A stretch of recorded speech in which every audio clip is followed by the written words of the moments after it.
Mon frère Stéphane, un franc-maçon doit-il prier? Et si oui, comment doit-il faire?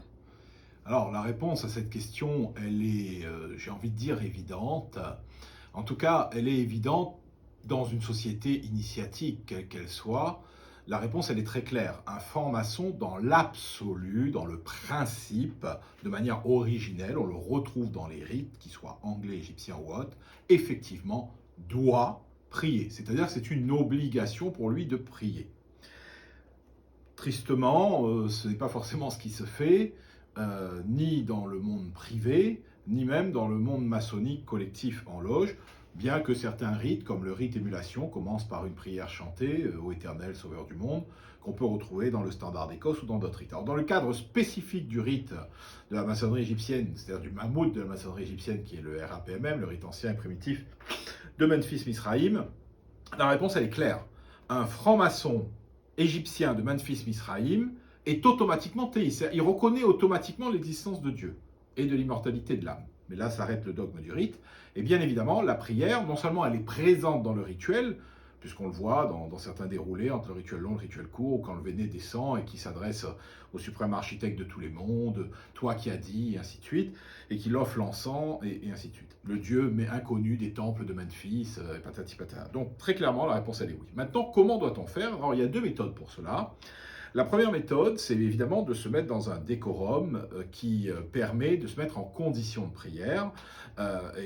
Donc ce décorum qu'on appelle un occultum, un sanctum, un oratoire, un sanctuaire, peu importe, un lieu de retraite privée, dans lequel on retrouvera symboliquement le feu, l'air au travers de l'encens, l'eau, qui correspond évidemment à l'élément eau, la terre, et donc le quatre éléments, parce que la prière pour un franc-maçon égyptien est une transmutation alchimique de son être le plus intime, pour lui permettre de faire deux choses. La première, de se connecter au divin, et la deuxième, par cet épanchement de son âme vers le suprême architecte de tous les mondes, le grand architecte de l'univers, permettre une connexion avec ce monde matériel et le monde profane, et donc irradier la lumière divine dans le monde profane. Alors, comment le fait-il?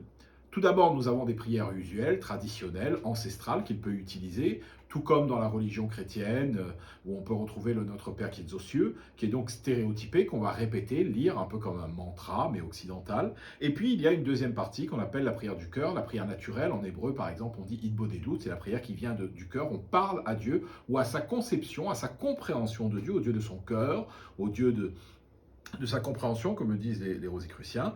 Et donc, ces deux formes de prière constituent en soi le prière qu'un franc-maçon est censé faire, la prière qu'un franc-maçon est censé faire.